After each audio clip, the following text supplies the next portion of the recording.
Hello guys, welcome back to tail frog. നമ്മളിന്ന് കാണാൻ പോകുന്നത് റിയൽ ആയിട്ടുള്ള ഒരു സംഭവത്തിനെ ബേസ് ചെയ്തിട്ടുള്ള 2025 പുറത്തിറങ്ങിയിട്ടുള്ള റൂഫ് മാൻ എന്ന സിനിമയാണ്. റിയൽ ലൈഫിൽ ഇങ്ങനെയുള്ള കാര്യങ്ങളെല്ലാം നടന്നിട്ടുണ്ടോ എന്ന് തോന്നിപ്പിക്കുന്ന തരത്തിലാണ് ഈ ഒരു സിനിമയുടെ കഥ മുന്നോട്ടേക്ക് പോകുന്നത്. അപ്പൊ ഇങ്ങനെ ചാനൽ ഒന്ന് സബ്സ്ക്രൈബ് ചെയ്ത് വെച്ചോളൂ. നമുക്കിപ്പോ പോവാം കഥകളുടെ ആ ഒരു മാജിക്കൽ യൂണിവേഴ്സിലേക്ക്.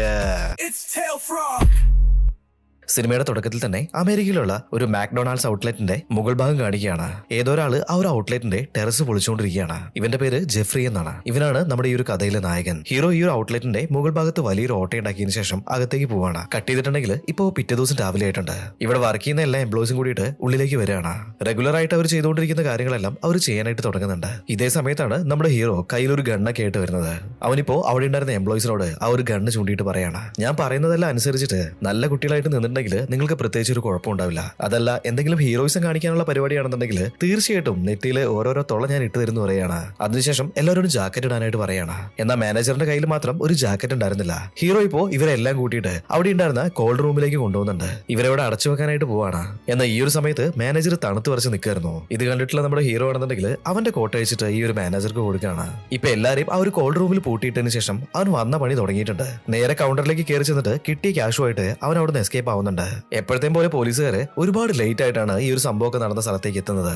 അതിനു മുന്നേ തന്നെ നമ്മുടെ ഹീറോ അവൻ എത്തേണ്ട സ്ഥലത്ത് എത്തിയിട്ടുണ്ടായിരുന്നു. ഇതെല്ലാം തുടങ്ങിയിട്ട് ഇപ്പൊ ഏകദേശം 2 വർഷമായിട്ടുണ്ട്. ഇവിടുന്ന് കട്ട് ചെയ്തിട്ട് ഫ്ലാഷ് ബാക്ക് ആണ് കാണിക്കുന്നത്. ആ ഒരു സമയത്ത് നമ്മുടെ ഹീറോയ്ക്കാണെന്നുണ്ടെങ്കിൽ ജോലി ഒന്നും ഉണ്ടായിരുന്നില്ല. നമ്മുടെ ഹീറോ ഒരുപാട് കാലങ്ങൾക്ക് മുന്നേ മിലിറ്ററിയിലായിരുന്നു ജോലി ചെയ്തുകൊണ്ടിരുന്നത്.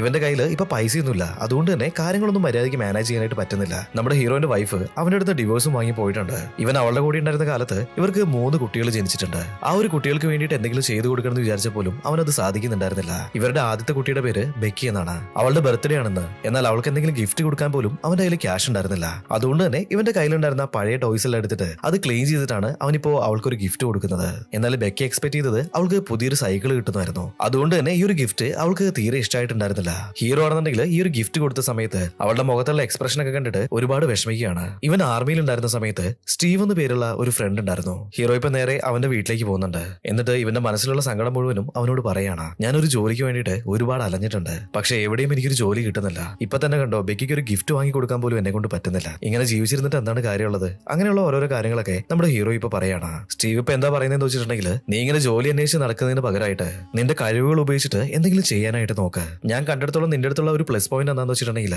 നീ ഒരു ബിൽഡിംഗിലേക്ക് കയറി ചെല്ലുകയാണെങ്കിൽ അവിടുത്തെ വീക്ക് ആയിട്ടുള്ള സ്പോട്ട് ഏതാണ്, അതുപോലെ തന്നെ അവിടെ എത്ര ആളുകളുണ്ട്, ഏതൊക്കെ ഭാഗത്താണ് CCTV ഉള്ളത്, അങ്ങനെയുള്ള പല കാര്യങ്ങളും നിനക്ക് ഒബ്സർവ് ചെയ്യാനായിട്ട് സാധിക്കും. അത് വെച്ചിട്ട് നിനക്ക് എന്തെങ്കിലും ചെയ്യാനായിട്ട് സാധിക്കുമെങ്കിൽ അത് ചെയ്യടാന്ന് പറയാണ്. നമ്മുടെ ഹീറോ ആണെന്നുണ്ടെങ്കിൽ ആ ഒരു ആംഗിള് ഇതുവരെ ചിന്തിച്ചിട്ടേ ഉണ്ടായിരുന്നില്ല. നീ പറഞ്ഞത് എന്തോ ശരിയാണെന്ന് എനിക്ക് തോന്നുന്നുണ്ട്. അത് വെച്ച് എന്തെങ്കിലും ചെയ്യാനായിട്ട് സാധിക്കുമെന്ന് ഞാൻ നോക്കട്ടെ എന്ന് പറഞ്ഞിട്ട് അവനിപ്പോ അവിടുന്ന് പോവാണ്. പിറ്റേ ദിവസം കുട്ടികളെ കൂട്ടാനായിട്ട് ഇവന്റെ വൈഫ് അങ്ങോട്ടേക്ക് വന്നിട്ടുണ്ട്. വൈഫിനോട് പറയാണ്, എനിക്കൊരു ജോലി ഏതാണ്ട് ശരിയായ മട്ടാണ്. മിക്കവാറും ഈ ഒരു ആഴ്ച തന്നെ അത് ശരിയാവും. ഇതൊക്കെ നീ പറയാൻ തുടങ്ങിയിട്ട് എത്ര കാലമായി? നിന്നെ കൊണ്ട് പ്രത്യേകിച്ചൊന്നും കൊള്ളുന്ന എനിക്ക് തോന്നുന്നില്ല. അതുകൊണ്ട് നമ്മൾ ഒരുപാട് സംസാരിച്ച് സമയം കളഞ്ഞുകൊണ്ട് പ്രത്യേകിച്ച് കാര്യമൊന്നുമില്ല എന്ന് പറഞ്ഞിട്ട് അവളിപ്പോ കാറുമായിട്ട് അവിടുന്ന് പോവാണ്. നമ്മുടെ ഹീറോ ഒരുപാട് സങ്കടത്തോടെ അവന്റെ കാറിലേക്ക് വരാണ്. ബർത്ത്ഡേക്ക് ഇവൻ ബെക്കിക്ക് കൊടുത്തിട്ടുള്ള ഗിഫ്റ്റ് അവൾ കാറിൽ വെച്ച് മറന്നിട്ടുണ്ട്. ഇതുകൂടി കണ്ടു കഴിഞ്ഞപ്പോ നമ്മുടെ ഹീറോ ഒരുപാട് സങ്കടത്തില് അവിടെ ഇങ്ങനെ ഇരിക്കുകയാണ്. ഈ ഒരു സമയത്താണ് ഓപ്പോസിറ്റ് ഉള്ള മക്ഡൊണാൾഡ്സ് സ്റ്റോപ്പില് റിപ്പയർ ചെയ്യുന്ന ഒരാള് ഏണി വെച്ചിട്ട് അതിന്റെ റൂഫിലേക്ക് കയറി പോകുന്നത്. ഇപ്പോഴാണ് നമ്മുടെ ഹീറോയ്ക്ക് സൂപ്പർ ആയിട്ടുള്ള ഒരു ഐഡിയ കിട്ടുന്നത്. ഇവൻ നേരെ ആ ഒരു ഷോപ്പിന്റെ ഉള്ളിലേക്ക് കയറി ചെന്നിട്ട് ഉള്ളിലുള്ള എംപ്ലോയീസ് എല്ലാം എന്തെല്ലാം ജോലികളാണ് ചെയ്തുകൊണ്ടിരിക്കുന്നത്, CCTV ക്യാമറകളൊക്കെ എവിടെയാണുള്ളത്, ഏതെല്ലാം ഭാഗത്താണ് ഈ ഒരു ക്യാമറകളെല്ലാം കവർ ചെയ്യുന്നത്, എംപ്ലോയീസ് റെഗുലർ ആയിട്ട് എന്തൊക്കെ കാര്യങ്ങളാണ് ചെയ്യുന്നത്, അങ്ങനെയുള്ള ഓരോരോ കാര്യങ്ങൾ അവൻ ഭയങ്കരമായിട്ട് അവിടെ ഒന്ന് ഒബ്സർവ് ചെയ്യാണ്. അന്നു മുതൽ ഇന്നുവരെ ഏകദേശം 42 മക്ഡൊണാൾഡ്സ് സ്റ്റോപ്പുകൾ അവൻ റോബ് ചെയ്തിട്ടുണ്ട്. ഇവനിങ്ങനെ റോബ് ചെയ്യുന്ന പാറ്റേൺ എപ്പോഴും ഒരേപോലെ തന്നെ ആയിരിക്കും. ഫേസ് ഒക്കെ കവർ ചെയ്തിട്ട് ഇവൻ ടാർഗറ്റ് ചെയ്യുന്ന ആ ഒരു ഷോപ്പിന്റെ മുകളിലേക്ക് പോകും. ആ റൂഫ് തല്ലിപ്പൊളിച്ചിട്ട് നേരെ താഴേക്ക് വന്നിറങ്ങും. പിറ്റേ ദിവസം രാവിലെ എംപ്ലോയീസ് വരുന്ന സമയത്ത് അവരെ ഗണ്ണ് കാണിച്ച് പേടിപ്പിച്ചതിന് ശേഷം ചാവി വാങ്ങിയിട്ട് ലോക്കർ തുറന്നിട്ട് അവൻ ആവശ്യമായിട്ടുള്ള മുഴുവൻ കാശ് അവിടെ എടുക്കും. ഹീറോ ഇപ്പോഴും മാസ്കും ഗ്ലൗസ് ഒക്കെ യൂസ് ചെയ്യുന്നതുകൊണ്ട് തന്നെ ഇവൻ ആരാണ് എന്താണെന്നൊന്നും ഇതുവരെ പോലീസുകാർക്ക് കണ്ടുപിടിക്കാനേ കഴിഞ്ഞിട്ടില്ല. അവിടെ വർക്ക് ചെയ്യുന്ന എംപ്ലോയീസ് പറയുന്ന കാര്യങ്ങളെല്ലാം വെച്ചിട്ട് പോലീസുകാർ സ്കെച്ച് ഒക്കെ വരച്ചിട്ടുണ്ട്. എന്നാലും ആർക്കും ഇതുവരെ ഇവനെ പിടിക്കാനായിട്ട് സാധിച്ചിട്ടില്ല. ആ നാട്ടിലുണ്ടായിരുന്ന ആൾക്കാർ ഇവനിപ്പോ റൂഫ് മാൻ എന്നാണ് വിളിക്കുന്നത്. എന്നാൽ ആ ഒരു മാസ്കിന്റെ ബേക്കിൽ ആരാണെന്നുള്ളത് ഇതുവരെ ആർക്കും തന്നെ പിടികിട്ടിയിട്ടില്ല. അങ്ങനെ നമ്മുടെ ഹീറോയിന്റെ ജീവിതം ഇപ്പോ ഒരു വിധത്തില് നല്ല അടിപൊളിയായിട്ട് പോവാണ്. അങ്ങനെ 2 വർഷത്തിന് ശേഷം ബെക്കിയുടെ പിറന്നാളാവാണ്. ഇവൻ ഒരുപാട് പൈസ ചെലവാക്കിയിട്ട് അവിടെ അടിപൊളിയായിട്ടുള്ള ഒരു പാർട്ടിയൊക്കെ നടത്തുന്നുണ്ട്. ഒരുപാട് ആൾക്കാരെ ഇൻവൈറ്റ് ചെയ്തിട്ടുണ്ട്. അതുമാത്രമല്ല അവൾക്ക് ഗിഫ്റ്റ് ആയിട്ട് കുറെ നാളായിട്ട് ഇവൾ ആഗ്രഹിക്കുന്ന ആ ഒരു സൈക്കിൾ തന്നെ അവിടെ ഗിഫ്റ്റ് ആയിട്ട് വാങ്ങി വെച്ചിട്ടുണ്ട്. ഇത് കണ്ടപ്പോ തന്നെ നമ്മുടെ ബെക്കിക്ക് ഒരുപാട് സന്തോഷമാവാണ്. ഹീറോയും ബെക്കിയുടെ മുഖത്ത് ആ ഒരു സന്തോഷം കണ്ടു കഴിഞ്ഞപ്പോ അവനും ഒരുപാട് ഹാപ്പി ആവാണ്. എന്നാൽ ഈ ഒരു കാര്യങ്ങളൊക്കെ കണ്ടിട്ട് സ്റ്റീവിന് എന്തോ ഒരു സംശയമൊക്കെ വരുന്നുണ്ട്. ഇതേപോലെ ഈ ഒരു പാർട്ടി അടിപൊളിയോട് മുന്നോട്ടേക്ക് പോയിക്കൊണ്ടിരിക്കുന്നതിന്റെ ഇടയിൽ അവിടേക്ക് പോലീസുകാർ കയറി വരാണ്. ഈ ഒരു കാര്യം കണ്ടപ്പോൾ തന്നെ പോലീസുകാർക്ക് അവൻ ചെയ്തിട്ടുള്ള കാര്യങ്ങളൊക്കെ മനസ്സിലായിട്ടുണ്ടെന്ന് നമ്മുടെ ഹീറോയ്ക്ക് മനസ്സിലാവാണ്. അവനിപ്പോ ബാക്ക് ഡോർ വഴി അവിടുന്ന് ഓടി രക്ഷപ്പെടാനായിട്ട് ശ്രമിക്കുന്നുണ്ട്. ഒരുപാട് ദൂരം അവനെ പോലീസുകാർ ചേസ് ചെയ്യാണ്. ഒരു ഘട്ടത്തില് നമ്മുടെ ഹീറോ തട്ടിത്തടഞ്ഞ് നിലത്തേക്ക് വീണ് പോവാണ്. ഇതേ സമയത്ത് തന്നെ എല്ലാ പോലീസുകാരും അവനെ വളഞ്ഞിട്ട് ഇപ്പോ അവിടുന്ന് തൂക്കിയെടുത്ത് കൊണ്ടുപോകുന്നുണ്ട്. ബെക്കിയും ഈ ഒരു കാര്യങ്ങളെല്ലാം കാണുന്നുണ്ടായിരുന്നു. പോലീസുകാർ അവനെ കോർട്ടിൽ പ്രസന്റ് ചെയ്ത സമയത്ത് അവന് ഏകദേശം ഒരു 42 വർഷമാണ് തടവ് ശിക്ഷ കൊടുത്തിട്ടുള്ളത്. നമ്മുടെ ഹീറോ ഓരോരോ ദിവസവും വളരെ കഷ്ടപ്പെട്ട് തന്നെയാണ് മുന്നോട്ടേക്ക് നീക്കിക്കൊണ്ടിരുന്നത്. ഒരു ദിവസം അവൻ ബെക്കിയുമായിട്ട് ഫോണിൽ സംസാരിച്ചുകൊണ്ടിരിക്കുകയായിരുന്നു. ഇതിനിടയിൽ ഹീറോയിന്റെ വൈഫ് വേറെ ആരോട് സംസാരിക്കുന്നത് അവൻ കേൾക്കുന്നുണ്ട്. ഈ ഒരു കാര്യം കേട്ടപ്പോൾ തന്നെ നമ്മുടെ ഹീറോയ്ക്ക് അവന്റെ എക്സ് വൈഫ് ആരോ ഡേറ്റ് ചെയ്യാനായിട്ട് തുടങ്ങിയിട്ടുണ്ടെന്ന് മനസ്സിലായിട്ടുണ്ട്. ഇതേ സമയത്ത് തന്നെ അവന്റെ എക്സ് വൈഫ് ബെക്കിന്റെ അടുത്ത് വിളിച്ചു പറയാണ്, നീ ആരോടാണ് ഫോണിൽ സംസാരിച്ചുകൊണ്ടിരിക്കുന്നത്? നിന്റെ അച്ഛനോടാണോ? ആ കള്ളനോടൊന്നും ഒരിക്കലും സംസാരിക്കരുതെന്ന് പറഞ്ഞിട്ട് അവളെ കൊണ്ട് നിർബന്ധിച്ചിട്ട് ആ ഒരു കോള് കട്ട് ചെയ്യുകയാണ്. അതിനുശേഷം പിന്നീട് അങ്ങോട്ടേക്ക് ബെക്കിയായിട്ട് അവന് സംസാരിക്കാനായിട്ട് സാധിക്കുന്നുണ്ടായിരുന്നില്ല. ഇതും കൂടി ആയിക്കഴിഞ്ഞപ്പോ അവന് തീരെ അവിടെ പിടിച്ചു നിൽക്കാൻ പറ്റാത്ത അവസ്ഥയായിട്ടുണ്ട്. ദേഷ്യം വന്നിട്ടുള്ള നമ്മുടെ ഹീറോ അവന്റെ ഫാമിലി ഫോട്ടോ ഒന്ന് വൈഫിന്റെ മുഖം മാത്രം ഇപ്പൊ കീറിക്കളയാണ്. അങ്ങനെ കുറച്ച് നാൾ കൂടി മുന്നോട്ടേക്ക് പോകുന്നുണ്ട്. ഹീറോ ഇപ്പോ ജയിലിലുള്ള ഒരു മെക്കാനിക്കൽ വർക്ക്ഷോപ്പിലാണ് ജോലി ചെയ്തുകൊണ്ടിരിക്കുന്നത്. ഇത്രയും നാളും നല്ല രീതിയിൽ തന്നെ അവനോട് ബിഹേവ് ചെയ്തുകൊണ്ട് തന്നെ പോലീസുകാർ ഇപ്പോ അവനെ കുറച്ച് ഫ്രീ ആയിട്ട് വിട്ടിട്ടുണ്ട്. ആ ഒരു ഗ്യാപ്പ് യൂസ് ചെയ്തിട്ട് അവനിപ്പോ ജയിലിൽ നടക്കുന്ന പല കാര്യങ്ങളും ഒബ്സർവ് ചെയ്തുകൊണ്ടിരിക്കുകയാണ്. ഇവിടെ ആരൊക്കെ എന്തൊക്കെയാണ് ചെയ്യുന്നത്? ജയിലിലേക്ക് ഒരു ഡെലിവറി ട്രക്ക് ഇടയ്ക്ക് വരാറുണ്ട്. ഇവരിവിടെ നിന്ന് ഉണ്ടാക്കുന്ന കാര്യങ്ങളൊക്കെ പുറത്തേക്ക് കൊണ്ടുപോകാനായിട്ടാണ് ട്രക്ക് ഇവിടെ വന്നുപോയിക്കൊണ്ടിരുന്നത്. ഹീറോ ഇവിടുന്ന് രക്ഷപ്പെടാനായിട്ട് തീരുമാനിച്ചിട്ടുണ്ട്. അവിടെയുള്ള വർക്ക്ഷോപ്പിൽ ജോലി ചെയ്തുകൊണ്ട് തന്നെ അവിടുന്ന് അവന് രക്ഷപ്പെടാനായിട്ട് ആവശ്യമായിട്ടുള്ള എല്ലാ കാര്യങ്ങളും അവനിപ്പോ സംഘടിപ്പിച്ചെടുക്കുകയാണ്. അവിടെ വരുന്ന ആ ഒരു ട്രക്കിന്റെ അടിയിൽ സൂട്ടാവാൻ പാകത്തിന് വലിയൊരു വുഡൻ ബോർഡ് അവനിപ്പോ സെറ്റ് ചെയ്തെടുക്കുന്നുണ്ട്. ചില മെറ്റൽ പീസ് ഒക്കെ ഗ്രൈൻഡ് ചെയ്തിട്ട് ഒരു സൂചി മാതിരിയൊക്കെ ഉണ്ടാക്കിയെടുക്കുകയാണ്. അതിനുശേഷം ആ ഒരു പിന്ന് വെച്ചിട്ട് ഇവന്റെ കയ്യിൽ കിട്ടിയ ഒരു ലോഗോ സാധാരണ ഒരു ടീഷർട്ടിലേക്ക് തുന്നി പിടിപ്പിക്കുന്നുണ്ട്. എന്തിനാണെന്ന് വെച്ചിട്ടുണ്ടെങ്കിൽ ഇവൻ ഇവിടുന്ന് രക്ഷപ്പെട്ടിട്ട് പുറത്തേക്ക് പോകുന്ന സമയത്ത് ഈ ഒരു ജയിൽ കോസ്റ്റ്യൂമിൽ ഇവിടുന്ന് പോയിട്ടുണ്ടെങ്കിൽ ആൾക്കാർ നോട്ട് ചെയ്യല്ലോ. അത് ഒഴിവാക്കാൻ വേണ്ടിയിട്ടാണ് ഇങ്ങനെ പ്രിന്റഡ് ആയിട്ടുള്ള ഒരു ടീഷർട്ട് അവൻ സെറ്റ് ചെയ്തെടുക്കുന്നത്. അതിനുശേഷം കയ്യിലുണ്ടായിരുന്ന ക്യാപ്പില് ഒരു നൈക്കിയുടെ എംബ്ലോക്കെ സ്പ്രേ ചെയ്ത് സെറ്റ് ചെയ്യണം. ഇങ്ങനെ ഇവന് ആവശ്യമായിട്ടുള്ള എല്ലാ സാധനങ്ങളും കളക്ട് ചെയ്തതിനു ശേഷം ഒരു ദിവസം ഈ ഒരു ഡെലിവറി ട്രക്ക് അകത്ത് വന്ന സമയത്ത് ആ ട്രക്കിന്റെ ഡ്രൈവർ വണ്ടിയിൽ കയറിയതും ഹീറോ ഓടിപ്പോയിട്ട് ഇവൻ സെറ്റ് ചെയ്ത് വെച്ചിട്ടുള്ള ആ ഒരു വുഡൻ ബോർഡ് എടുത്തു വന്നിട്ട് നേരെ വണ്ടിന്റെ അടിയിലേക്ക് കയറാണ്. അതിനുശേഷം ഈ ഒരു വുഡൻ ബോർഡ് വണ്ടിന്റെ അടിയിൽ സെറ്റ് ചെയ്ത് വെക്കുന്നുണ്ട്. അതിനുശേഷം നേരെ ഈ ഒരു വുഡൻ ബോർഡിന്റെ മുകളിലേക്ക് കയറിയിരിക്കുകയാണ്. ഈ ഡെലിവറി ട്രക്ക് ആണെന്നുണ്ടെങ്കിൽ എപ്പോഴത്തെയും പോലെ മെല്ലെ ജയിൽ വിട്ടിട്ട് പുറത്തേക്ക് പോവാണ്. ജയിലിന്റെ എൻട്രൻസിലായിട്ട് ഒരുപാട് പോലീസുകാർ നിൽക്കുന്നുണ്ടായിരുന്നു. അവർ കണ്ണാടി ഉപയോഗിച്ചിട്ട് ഈ ഒരു വണ്ടിയുടെ അടിഭാഗമൊക്കെ കൃത്യമായിട്ട് ചെക്ക് ചെയ്യുന്നുണ്ട്. എന്നാൽ ഈ ഒരു വുഡൻ ബോർഡ് അവിടെ ഉള്ളതുകൊണ്ട് തന്നെ നമ്മുടെ ഹീറോ അവിടെ ഇരിക്കുന്ന കാര്യം പോലീസുകാർ കാണുന്നുണ്ടായിരുന്നില്ല. ഈ പലകയ്ക്ക് പിന്നിൽ അവൻ സേഫ് ആയിട്ട് തന്നെ ഒളിച്ചിരിക്കുകയാണ്. അങ്ങനെ ഈ ഒരു ട്രക്ക് ജയിൽ വിട്ടിട്ട് ഒരുപാട് ദൂരം പോയിട്ടുണ്ട്. കുറച്ച് സമയത്തിന് ശേഷം ട്രക്ക് ഏതോ ഒരു സ്ഥലത്ത് നിൽക്കുകയാണ്. നമ്മുടെ ഹീറോ നോക്കുന്ന സമയത്താണെന്നുണ്ടെങ്കിൽ ഡ്രൈവർ യൂറിൻ പാസ് ചെയ്യാനായിട്ട് ഇറങ്ങിയതായിരുന്നു. ഹീറോ അവൻ ഒളിച്ചിരുന്ന സ്ഥലത്ത് നിന്ന് മെല്ലെ പുറത്തേക്ക് വരാണ്. ഡ്രൈവർ കാര്യമൊക്കെ കഴിഞ്ഞിട്ട് ഇപ്പൊ തിരിച്ചു വന്നിട്ടുണ്ട്. എന്നാൽ ഹീറോ വട്ടം ചുറ്റിയിട്ട് ഇപ്പൊ വണ്ടിയുടെ ബാക്ക് സൈഡിലേക്ക് മാറിയിട്ടുണ്ട്. വണ്ടി അവിടുന്ന് പോയിട്ടുള്ള അതേ സമയത്ത് തന്നെ അവൻ ഓടിയിട്ട് അടുത്ത കാട്ടിലേക്ക് കയറാണ്. ഇവൻ ഇട്ടിട്ടുള്ള ഈ ഒരു ജയിലിലെ യൂണിഫോം മാറ്റാണ്. ഇവൻ സെറ്റ് ചെയ്ത് വെച്ചിട്ടുള്ള ആ ഒരു ടീഷർട്ട് ഇട്ടിട്ട് നേരെ ഹൈവേയിലേക്ക് പോകുന്നുണ്ട്. അവിടുന്ന് ഒരു വണ്ടിക്ക് ലിഫ്റ്റ് ചോദിച്ചിട്ട് നേരെ അവൻ സിറ്റിയിലേക്കാണ് പോയത്. സിറ്റിയിൽ പോയി ഇറങ്ങി ഉടനെ തന്നെ അവന്റെ എക്സ് വൈഫിന്റെ വീട്ടിലേക്ക് പോയിട്ട് അവിടെ വെച്ചിട്ട് നമ്മുടെ ഹീറോയിന്റെ മകളായിട്ടുള്ള ബെക്കിയെ കാണാണ്. ബെക്കിയാണെന്നുണ്ടെങ്കിൽ ഇവൻ വാങ്ങിക്കൊടുത്തിട്ടുള്ള ആ ഒരു സൈക്കിൾ വെച്ചിട്ട് അവള് കളിച്ചോണ്ടിരിക്കുന്നുണ്ടായിരുന്നു. അവൻ ഒളിച്ചു നിന്നിട്ട് ആ ഒരു കാഴ്ചയൊക്കെ കാണാണ്. എന്നാൽ ഇവൻ ബെക്കിയുടെ അടുത്ത് പോയില്ല. കാരണം എന്താണെന്ന് വെച്ചിട്ടുണ്ടെങ്കിൽ പോലീസുകാര് തീർച്ചയായിട്ടും ഇവനെ അന്വേഷിച്ചിട്ട് ഈ വീട്ടിലേക്ക് വരുന്നുള്ളത് അവന് നന്നായിട്ട് തന്നെ അറിയായിരുന്നു. ഇതേ സമയത്ത് തന്നെ പോലീസുകാരും അങ്ങോട്ടേക്ക് വരുന്നുണ്ട്. അന്ന് രാത്രി നമ്മുടെ ഹീറോ അവന്റെ ഫ്രണ്ട് ആയിട്ടുള്ള സ്റ്റീവിലെ അവന് വിളിക്കുകയാണ്. എനിക്കൊരു ഫേക്ക് ആയിട്ടുള്ള പാസ്പോർട്ട് വേണം. എങ്ങനെയെങ്കിലും ഈ ഒരു നാട് വിട്ടിട്ട് എനിക്ക് പുറത്തേക്ക് രക്ഷപ്പെടണം. അതിന് നീ എനിക്ക് ഹെൽപ്പ് ചെയ്യണമെന്ന് പറയാണ്. സ്റ്റീവ് ഇപ്പൊ പറയാണ്, എടാ നിന്നെ പറ്റിയിട്ടുള്ള ന്യൂസ് ആണ് TV മുഴുവൻ ഓടിക്കൊണ്ടിരിക്കുന്നത്. ദയവിതിട്ട് ഒരു 1-2 മാസം കഴിയാതെ എന്നെ വിളിക്കാൻ നിൽക്കണ്ട. ഒരു മാസം എങ്ങനെയെങ്കിലും പിടിച്ചു നിൽക്കുകയാണെന്നുണ്ടെങ്കിൽ തീർച്ചയായിട്ടും നിനക്ക് ഞാൻ ഒരു പാസ്പോർട്ട് സെറ്റ് ചെയ്ത് തരാമെന്ന് അവൻ പറയുന്നുണ്ട്. ഒരു മാസമൊക്കെ ഞാൻ എവിടെ പോയിട്ടിരിക്കാനെന്ന് ഇവനിപ്പോ ആലോചിച്ചോണ്ടിരിക്കുകയാണ്. പെട്രോളിങ്ങിന് ഇറങ്ങിയിട്ടുള്ള ഒരു പോലീസ് വണ്ടി ആ ഒരു ഭാഗത്തേക്ക് വരുന്നുണ്ട്. ഹീറോനെ ദൂരെ നിന്ന് കണ്ടപ്പോൾ തന്നെ ഇവർക്ക് എന്തോ ഡൗട്ട് അടിക്കുകയാണ്. അവൻ നോക്കുന്ന സമയത്താണെന്നുണ്ടെങ്കിൽ അവിടെ തൊട്ടടുത്തായിട്ട് വലിയൊരു ടോയ് ഷോപ്പ് ഉണ്ടായിരുന്നു. അവനിപ്പോ ഒരു കാർട്ടൂൺ എടുത്തിട്ട് നേരെ ഈ ഒരു ടോയ് ഷോപ്പിന്റെ ഉള്ളിലേക്ക് കയറുകയാണ്. അവിടുന്ന് സാധനങ്ങൾ പർച്ചേസ് ചെയ്യുന്നത് പോലെയൊക്കെ അവനിങ്ങനെ നൈസായിട്ട് അഭിനയിക്കുന്നുണ്ട്. അവിടെയുള്ള സ്റ്റാഫുകൾ എന്താണ് ചെയ്യുന്നത്, എവിടെയാണ് CCTV ക്യാമറകൾ ഉള്ളത്, അങ്ങനെയുള്ള കാര്യങ്ങളെല്ലാം കൃത്യമായിട്ട് ഒബ്സർവ് ചെയ്തിട്ട് നൈസായിട്ട് അവനിപ്പോ നേരെ ബാത്റൂമിലേക്കാണ് പോയത്. വെന്റിലേഷന് വേണ്ടിയിട്ട് ചെറിയൊരു സെറ്റപ്പ് ഉണ്ടാവില്ലേ, ചെറിയൊരു ടണൽ പോലെ, അവൻ നൈസായിട്ട് ഇപ്പോ അതിന്റെ ഉള്ളിലേക്ക് കയറുകയാണ്. ഈ ഒരു ഷോപ്പ് ക്ലോസ് ആവുന്നത് വരെ അവൻ അതിന്റെ ഉള്ളിൽ തന്നെ ആയിരുന്നു ഇരുന്നത്. രാത്രിയായ സമയത്ത് മെല്ലെ ഓഫീസ് റൂമിന്റെ ഉള്ളിലേക്ക് അവൻ ഇറങ്ങി വരികയാണ്. അവിടെ ഉണ്ടായിരുന്ന CCTV വഴി പുറത്ത് ആരും ഇല്ല എന്നുള്ളതൊക്കെ അവനിപ്പോ കൺഫേം ചെയ്യാണ്. ഏതെല്ലാം സ്ഥലങ്ങളാണ് ക്യാമറകൾ കവർ ചെയ്യാത്തത്, അങ്ങനെയുള്ള കാര്യങ്ങളെല്ലാം നമ്മുടെ ഹീറോ നേരത്തെ തന്നെ മനസ്സിലാക്കി വെച്ചിട്ടുണ്ടായിരുന്നില്ലേ. അത് പ്രകാരം ക്യാമറ കവർ ആകാത്ത രീതിയിൽ അവനിപ്പോ മെല്ലെ മുന്നോട്ടേക്ക് പോവാണ്. അവനിപ്പോ നേരെ പോയിട്ട് അവിടെ ഉണ്ടായിരുന്ന ചില ചോക്ലേറ്റ്സും അതുപോലുള്ള ഫുഡ് ഐറ്റംസ് ഒക്കെ എടുത്തിട്ട് വരികയാണ്. അന്ന് രാത്രി ഡിന്നറിന് വേണ്ടിയിട്ട് അവൻ അതാണ് കഴിക്കുന്നത്. ഇപ്പൊ ഭക്ഷണമൊക്കെ കഴിച്ചുകൊണ്ട് തന്നെ ന്യൂസ് ഇരുന്ന് കാണുന്നുണ്ട്. TVയിലൊക്കെ ഇവനെ പറ്റിയിട്ടുള്ള ന്യൂസ് ആണ് ഇപ്പൊ പോയിക്കൊണ്ടിരിക്കുന്നത്. പോലീസുകാർ കാണുന്നുണ്ടെങ്കിൽ ഇവൻ എപ്പോഴാണ് ഇവിടുന്ന് രക്ഷപ്പെട്ടത്, എങ്ങനെയാണ് ഇവിടുന്ന് രക്ഷപ്പെട്ടത്, അങ്ങനെ ഒരു കാര്യം തന്നെ ഇതുവരെ പിടുത്തം കിട്ടിയിട്ടുണ്ടായിരുന്നില്ല. അവൻ ഇപ്പോഴും ജയിലിന്റെ പരിസരത്ത് തന്നെ ഉണ്ടാവുന്നതാണ് പോലീസ് ഓഫീസർ ആ ഒരു ജയിൽ ജയിലിന്റെ വാർഡൻ പറയുന്നത്. ഇപ്പൊ ന്യൂസ് ഒക്കെ കണ്ടു കഴിഞ്ഞിട്ട് വീണ്ടും അതേ ടണലിൽ തന്നെ ആശാൻ പോയി ഒളിച്ചിരിക്കുകയാണ്. പിറ്റേ ദിവസം രാവിലെ ആയിട്ടുണ്ട്, ഷോപ്പ് ഓപ്പൺ ആയിട്ടുണ്ട്, അവിടെയുള്ള കാര്യങ്ങളെല്ലാം കൃത്യമായിട്ട് തന്നെ നടക്കുകയാണ്. അന്ന് രാത്രി വീണ്ടും നമ്മുടെ ഹീറോ പുറത്തേക്ക് ഇറങ്ങി വരുന്നുണ്ട്. വീണ്ടും CCTV ഒക്കെ വെച്ചിട്ടുള്ള ആ ഒരു റൂമിലേക്കാണ് ആശാൻ വന്നത്. അവിടേക്ക് തപ്പിത്തെറിഞ്ഞ് നോക്കി കഴിഞ്ഞപ്പോ ഇവന് ഈ ഒരു CCTVയുടെ മാനുവൽ കിട്ടിയിട്ടുണ്ട്. അത് വെച്ചിട്ട് CCTVയുടെ റെക്കോർഡിംഗ് എങ്ങനെയാണ് ഓഫ് ആക്കാന്നൊക്കെ അവൻ കണ്ടുപിടിക്കുകയാണ്. അതിനുശേഷം അത് ഓഫ് ആക്കുന്നുണ്ട്. അതിപ്പോ റെക്കോർഡിംഗ് അല്ലാത്തതുകൊണ്ട് തന്നെ അവന് ഇഷ്ടം പോലെ അതിലേക്ക് ചുറ്റിത്തിരിഞ്ഞ് നടക്കാം. അവനിപ്പോ നേരെ കൗണ്ടറിലേക്ക് വരാണ്. അവൻ ആവശ്യമായിട്ടുള്ള എല്ലാ സാധനങ്ങളും തന്നെ ഇപ്പോ അവൻ അവിടെ നിന്ന് എടുത്തിട്ട് പോകുന്നുണ്ട്.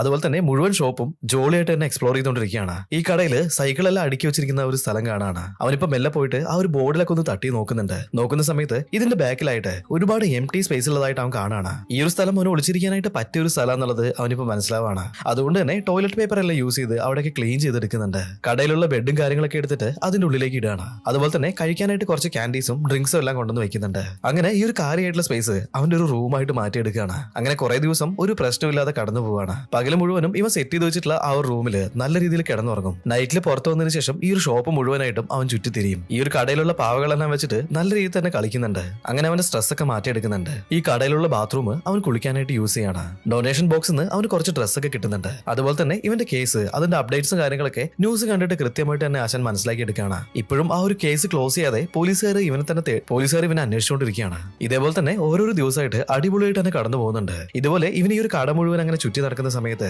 ഫോറിൻ കൺട്രീസ് എല്ലാം പാരന്റ്സ് അവരുടെ കുട്ടികളെ മോണിറ്റർ ചെയ്യാനായിട്ട് ഒരു CCTV ഉപയോഗിക്കില്ലേ, അത് അവിടെ ഇങ്ങനെ നിരത്തി വെച്ചേക്കുന്നത് നമ്മുടെ ഹീറോ കാണാണ്. ഈ ഒരു ബേബി മോണിറ്റേഴ്സ് അവൻ എടുത്തിട്ട് വരുന്നുണ്ട്. എന്നിട്ട് ഈ ഒരു ഷോപ്പിന്റെ പല ഭാഗത്തായിട്ട് അവൻ ആ ഒരു ക്യാമറ പ്ലേസ് ചെയ്യാണ്. ഇവിടെയുള്ള എംപ്ലോയീസ് എന്തൊക്കെയാണ് ചെയ്യുന്നത്, എന്തൊക്കെ കാര്യങ്ങളാണ് സംസാരിക്കുന്നത്, അങ്ങനെയുള്ള കാര്യങ്ങളെല്ലാം ഇവന്റെ ഈ ഒരു റൂമിൽ ഇരുന്നിട്ട് തന്നെ അവന് കാണാനായിട്ട് സാധിക്കുന്നുണ്ട്. ഇപ്പോ ഈ ഒരു കടയിൽ ലേയി എന്ന് പേരുള്ള ഒരു ലേഡി വർക്ക് ചെയ്യുന്നുണ്ടായിരുന്നു. അവർക്ക് ഇപ്പൊ റീസെന്റ് ആയിട്ടാണ് ഡിവോഴ്സ് ആയിട്ടുള്ളത്. ഇവളാണ് നമ്മുടെ ഈ ഒരു കഥയിലെ ഹീറോയിൻ. അവളിപ്പോ നേരെ മാനേജർ എടുത്ത് തന്നിട്ട് എനിക്ക് ഈ മാസം ഒരു ലീവ് വേണമെന്ന് പറയാണ്. ഈ മാസം ഒരുപാട് സെയിൽസ് നടക്കുന്ന മാസമാണ്, അതുകൊണ്ട് നിനക്ക് ലീവ് തരാൻ പറ്റില്ല എന്ന് പറയുന്നുണ്ട്. ഇവർ പറയുന്ന എല്ലാ കാര്യങ്ങളും തന്നെ അവൻ അവിടെ ഇരുന്ന് കാണുന്നുണ്ട്. ഈ മാനേജർ കമ്പ്യൂട്ടർ ഓപ്പൺ ചെയ്യാനായിട്ട് പാസ്വേഡ് അടിക്കുന്നതൊക്കെ അവൻ ആ ഒരു മോണിറ്റർ വഴി കാണുന്നുണ്ട്. ഹീറോ ഇപ്പോ ആ ഒരു പാസ്വേഡും കാര്യങ്ങളൊക്കെ നോട്ട് ചെയ്യാണ്. അന്ന് രാത്രി മാനേജർ റൂമിലേക്ക് പോയിട്ട് ഹീറോയിൻ ഒരു ദിവസം ലീവ് ചോദിച്ചിട്ടുണ്ടായിരുന്നില്ലേ, ആ ഒരു ദിവസം നമ്മുടെ ഹീറോയിന് വീക്ക് ഓഫ് വരുന്ന രീതിയിൽ സെറ്റ് ചെയ്യാണ്. ഇപ്പൊ കുറെ നാൾ കഴിഞ്ഞതിന് ശേഷം ന്യൂസ് പേപ്പറിലും ടിവിയിലൊക്കെ ഇവനെ പറ്റിയിട്ടുള്ള ന്യൂസ് വരുന്നത് നിന്നിട്ടുണ്ട്. അങ്ങനെ കുറെ നാളുകൾക്ക് ശേഷം നമ്മുടെ ഹീറോ ഇപ്പോ ആ ഒരു ടോയ് സ്റ്റോർ വിട്ടിട്ട് പുറത്തേക്ക് വരികയാണ്. ഈ ഷോപ്പിന്റെ എമർജൻസി ഡോറിൽ ഇവൻ ചില ഹാക്കൊക്കെ ചെയ്യുന്നുണ്ട്. അതിനുശേഷം ഇവൻ ആവശ്യമായിട്ടുള്ള സമയത്തൊക്കെ അത് ഓപ്പൺ ചെയ്യാനും അതുവഴി പുറത്തു പോകാനൊക്കെ കഴിയുന്ന രീതിയിൽ അവനിപ്പോ സെറ്റ് ചെയ്തെടുക്കുകയാണ്. ഈ ഒരു ഷോപ്പിൽ ഒരുപാട് സൈക്കിൾസ് ഉണ്ടായിരുന്നല്ലോ, അവിടുന്ന് ഒരു സൈക്കിളുമായിട്ട് അവനിപ്പോ പുറത്തേക്ക് പോവാണ്. നേരെ പോയത് ഒരു ഫോൺ ബൂത്തിലേക്കാണ്. എന്നിട്ട് സ്റ്റീവിനെ ഇപ്പൊ വിളിക്കുന്നുണ്ട്. സ്റ്റീവ് ആക്ച്വലി ഒരു 6 മാസത്തെ കോൺട്രാക്ടില് വീണ്ടും മിലിറ്ററിയിലേക്ക് പോയിട്ടുണ്ട്. സോ അവൻ ഡിസംബറിലാണ് വരുള്ളൂ എന്ന് സ്റ്റീവിന്റെ ഗേൾ ഫ്രണ്ട് പറയാണ്. ഹീറോ അടുത്തതായിട്ട് ബെക്കീനെയാണ് വിളിച്ചത്. ഇവന്റെ എക്സ് വൈഫിന്റെ പുതിയ ബോയ് ഫ്രണ്ടും ബെക്കിയും തമ്മിൽ ഒരുപാട് ക്ലോസ് ആയിട്ടുണ്ടായിരുന്നു ആ ഒരു സമയത്ത്. അയാൾ ബെക്കിനെ കൊഞ്ചിക്കുന്നതൊക്കെ നമ്മുടെ ഹീറോ ആ ഒരു ഫോൺ വഴി കേൾക്കാണ്. ഇത് കേട്ടിട്ട് അവൻ ഇങ്ങനെ ഒന്നും ചെയ്യാൻ പറ്റുന്നില്ലല്ലോ എന്ന് ആലോചിച്ചിട്ട് അവൻ വീണ്ടും സാഡ് ആവുകയാണ്. അതേപോലെ തന്നെ ഹീറോ ആണ് വിളിച്ചെന്നുള്ളത് അവന്റെ എക്സ് വൈഫിന് മനസ്സിലാവുന്നുണ്ട്. ഇനി ഒരു പ്രാവശ്യം കൂടി നീ ഇങ്ങോട്ടേക്ക് വിളിച്ചിട്ടുണ്ടെങ്കിൽ തീർച്ചയായിട്ടും ഞാൻ പോലീസിനെ ഈ ഒരു വിവരം അറിയിക്കും എന്ന് പറഞ്ഞിട്ട് അവൾ കോള് കട്ട് ചെയ്യാണ്. അവനിപ്പോ വീണ്ടും ആ ഒരു ടോയ് സ്റ്റോറിലേക്ക് വരികയാണ്. സ്റ്റീവ് തിരിച്ചെത്താനായിട്ട് ഇനിയും ഒരു 6 മാസം എടുക്കും. ആ ഒരു ടൈമൊക്കെ അവൻ കലണ്ടറിൽ നോട്ട് ചെയ്തിട്ട് അവിടെ തന്നെ ഇരിക്കാൻ തീരുമാനിക്കുകയാണ്. ഇങ്ങനെ ദിവസങ്ങൾ കടന്നു പോകുന്നോറും അവന്റെ ഉള്ളിലുള്ള സ്ട്രെസ് വീണ്ടും കൂടിക്കൂടി വരുന്നുണ്ട്. ഒരു ദിവസം അവൻ ആ ഒരു ബേബി മോണിറ്റർ വഴി നോക്കുന്ന സമയത്ത് ഷോപ്പിന്റെ മാനേജർ അവിടെ വർക്ക് ചെയ്യുന്ന ഒരു പാവപ്പെട്ട പയ്യനെ വിളിച്ചിട്ട് നമ്മുടെ ഷോപ്പിൽ നിന്ന് ഒരുപാട് ചോക്ലേറ്റ് കാണാതെ ആവുന്നുണ്ട്. ഇവിടെ ആകപ്പാടെ ചോക്ലേറ്റ് കഴിക്കുന്നത് നീ ഒരാൾ മാത്രമേ ഉള്ളൂ, തീർച്ചയായിട്ടും അതൊക്കെ അടിച്ചു മാറ്റിയത് നീ തന്നെ ആയിരിക്കുന്നൊക്കെ അവനെ കുറ്റപ്പെടുത്തിക്കൊണ്ടിരിക്കുകയാണ്. ഹീറോയിൻ ഇപ്പൊ അങ്ങോട്ടേക്ക് വന്നിട്ട് നീ എന്തിനാണ് ആവശ്യമില്ലാത്ത കാര്യത്തിന് അവനെ ബ്ലെയിം ചെയ്യുന്നത് എന്നൊക്കെ പറഞ്ഞിട്ട് ആ ഒരു പയ്യനെ അവിടുന്ന് രക്ഷിച്ച് കൂട്ടിക്കൊണ്ടുപോകുന്നുണ്ട്. ഈ ഒരു കാര്യം കൂടി കണ്ടു കഴിഞ്ഞപ്പോ നമ്മുടെ ഹീറോയ്ക്ക് ഒരുപാട് ഗിൽറ്റ് ആവാണ്. ഒരുപാട് ചോക്ലേറ്റ്സ് ഇവനാണ് അവിടുന്ന് എടുത്തിട്ട് വന്നിട്ടുള്ളത്. ഇപ്പോ അവൻ എടുത്തിട്ട് വന്നിട്ടുള്ള എല്ലാ ചോക്ലേറ്റ്സും തന്നെ അന്ന് രാത്രി വീണ്ടും ആ ഒരു റാക്ക് തന്നെ തിരിച്ചുകൊണ്ട് വെക്കുകയാണ്. ഒരു ദിവസം നമ്മുടെ ഹീറോയിൻ മാനേജറെ കാണാനായിട്ട് വന്നതാണ്. നമ്മുടെ ഷോപ്പിൽ റിട്ടേൺ ആയിട്ട് വരുന്ന ടോയ്സ് എല്ലാം വീണ്ടും നമുക്ക് വിൽക്കാനായിട്ട് സാധിക്കില്ലല്ലോ, ഞങ്ങളുടെ ചർച്ചിൽ ഓർഫൻ ആയിട്ടുള്ള കുട്ടികൾക്ക് വേണ്ടിയിട്ട് ഈ ഒരു ടോയ്സ് ഡൊണേറ്റ് ചെയ്തൂടെ എന്നൊക്കെ പറഞ്ഞിട്ട് അവരുടെ ചർച്ചിന്റെ ഒരു പോസ്റ്റർ കാണിച്ചു കൊടുക്കുകയാണ്. എന്നാൽ മാനേജർ ആണെന്നുണ്ടെങ്കിൽ ആ ഒരു ടോയ്സ് കേടായി പോയിട്ടുണ്ടെങ്കിലും വേണ്ടില്ല, അത് ആർക്കും കൊടുക്കില്ല എന്ന് പറഞ്ഞിട്ട് ഈ ഒരു പോസ്റ്റർ എടുത്തിട്ട് നേരെ ഡസ്റ്റ്ബിനിൽ ഇടുകയാണ്. ഈ ഒരു കാര്യങ്ങളെല്ലാം നമ്മുടെ ഹീറോ ബേബി മോണിറ്റർ വഴി കാണുന്നുണ്ടായിരുന്നു. അവനിപ്പോ നേരെ വന്നിട്ട് ആ ഒരു ഡസ്റ്റ്ബിനിൽ കിടക്കുന്ന പോസ്റ്റർ എടുക്കുകയാണ്. അതിനുശേഷം ഈ ഒരു ചർച്ചിന്റെ അഡ്രസ് മനസ്സിലാക്കിയിട്ട് ഒരുപാട് ടോയ്സുമായിട്ട് അങ്ങോട്ടേക്ക് പോകുന്നുണ്ട്. ആരും കാണാതെ അവിടെ വെച്ചിട്ട് പോകാന്നാണ് അവൻ ഉദ്ദേശിച്ചത്. എന്നാൽ ഈ ഒരു ചർച്ചിലുണ്ടായിരുന്ന ഒരു ലേഡി ഇപ്പോ നമ്മുടെ ഹീറോയിനെ കാണുകയാണ്. നിങ്ങൾ എന്താണ് അവിടെ ചെയ്തുകൊണ്ടിരിക്കുന്നത്? ഇതെല്ലാം ആർക്കും അറിയാതെ ഇവിടെ വെച്ചിട്ട് പോകുന്നതാണ് നിങ്ങൾ വിചാരിച്ചത്? എന്തായാലും ഇവിടെ വരെ വന്നതല്ലേ, ചർച്ച് സർവീസിൽ വന്ന് പങ്കെടുത്തിട്ട് പോയാൽ മതി എന്ന് പറഞ്ഞിട്ട് അവനിപ്പോ നിർബന്ധിച്ച് വിളിച്ചു കൂട്ടിയിട്ട് അകത്തേക്ക് കൊണ്ടുപോവാണ്. അവിടെ ചർച്ച് സർവീസ് നടക്കുന്നുണ്ടായിരുന്നു. നമ്മുടെ ഹീറോയിൻ സ്റ്റേജിൽ ഇരുന്നിട്ട് പാട്ട് പാടിക്കൊണ്ടിരിക്കുകയാണ്. നമ്മുടെ ഹീറോയെ അങ്ങോട്ടേക്ക് വിളിച്ചുകൊണ്ടുവന്ന ലേഡി അവനെ അവിടെ കൊണ്ടു നിർത്തുകയാണ്. അവനിപ്പോ ഹീറോയിനെ നോക്കി അങ്ങനെ നിൽക്കുന്നുണ്ട്. ഹീറോയ്ക്ക് നമ്മുടെ ഹീറോയിനെ ഒരുപാട് ഇഷ്ടമായിട്ടുണ്ട്. ഇപ്പോ ഈ ഒരു പ്രോഗ്രാമും കാര്യങ്ങളൊക്കെ കഴിഞ്ഞ സമയത്ത് അവിടെയുള്ള ആളുകൾക്കെല്ലാം ഭക്ഷണം കൊടുക്കുന്നുണ്ടായിരുന്നു. ഒരുപാട് നാളായിട്ട് ചോക്ലേറ്റ് മാത്രം കഴിച്ചുകൊണ്ടിരിക്കുന്ന ഇവന് ഇതേപോലെ നോർമൽ ആയിട്ടുള്ള ഫുഡ് കിട്ടിയ സമയത്ത് തന്നെ അവൻ നല്ല രീതിയിൽ തന്നെ കഴിക്കുകയാണ്. അവിടെയുള്ള ആൾക്കാർക്ക് ആർക്കും തന്നെ നമ്മുടെ ഹീറോയിൻ അറിയില്ലായിരുന്നു. നിങ്ങൾ ഇതിനു മുന്നേ ഇവിടെ ഒന്നും കണ്ടിട്ടില്ലല്ലോ, നിങ്ങൾ ആരാണ് എന്താണെന്നൊക്കെ ചോദിക്കുന്നുണ്ട്. എന്റെ പേര് ജോൺ എന്നാണ്. ഞാൻ ഈ സിറ്റിക്ക് വന്നിട്ട് അധികം ദിവസം ആയിട്ടില്ല. അങ്ങനെ ഒരു ഫേക്ക് നെയിം വെച്ചിട്ട് എല്ലാരെയും പരിചയപ്പെടുകയാണ്. ഇവൻ ഒരുപാട് ടോയ്സ് ഇവിടേക്ക് ഡൊണേറ്റ് ചെയ്തിട്ടുണ്ടെന്ന് പറഞ്ഞിട്ട് അവര് ഹീറോയിന് പരിചയപ്പെടുത്തി കൊടുക്കുകയാണ്. ഇതിനിടയിൽ ഹീറോയിൻ നീ എന്ത് ജോലിയാണ് ചെയ്യുന്നതെന്ന് ചോദിക്കുകയാണ്. അത് പിന്നെ ഞാനൊരു ഗവൺമെന്റ് സീക്രട്ട് സർവീസിലാണ് വർക്ക് ചെയ്യുന്നത്. അതിനെ പറ്റിയിട്ടുള്ള ഡീറ്റെയിൽസ് ഒന്നും എനിക്ക് പുറത്ത് പറയാനായിട്ടുള്ള അധികാരമില്ല. അത് വളരെ കോൺഫിഡൻസ് ആയിട്ടുള്ള ജോലിയാന്ന് പറഞ്ഞിട്ട് നൈസായിട്ട് തടി ഊരുന്നുണ്ട്. ഇവനിപ്പോ എല്ലാവരോടും ചിരിച്ചു കളിച്ച് നല്ല രീതിയിൽ തന്നെ പെരുമാറിയതുകൊണ്ട് തന്നെ അവർക്ക് എല്ലാവർക്കും അവനെ ഒരുപാട് ഇഷ്ടമായിട്ടുണ്ട്. അതുകൊണ്ട് തന്നെ ഇവിടെ നടക്കുന്ന എല്ലാ പ്രോഗ്രാമിനും അവനെ അവർ ഇൻവൈറ്റ് ചെയ്യണം. ഹീറോ ആണെന്നുണ്ടെങ്കിൽ ഇത്രയും നാളും ഒറ്റയ്ക്ക് ജീവിച്ചുകൊണ്ട് തന്നെ എല്ലാ പരിപാടിക്കും വരാമെന്ന് തന്നെ അവൻ പറയുന്നുണ്ട്. അങ്ങനെ ദിവസങ്ങൾ മെല്ലെ മെല്ലെ കടന്നു പോവാണ്. ഒരു ദിവസം അവൻ ബാത്റൂമിൽ നിന്നിട്ട് പല്ല് തേച്ചുകൊണ്ടിരിക്കുന്ന സമയത്ത് അവന്റെ പല്ല് ഭയങ്കരമായിട്ട് വേദനിക്കുന്നുണ്ട്.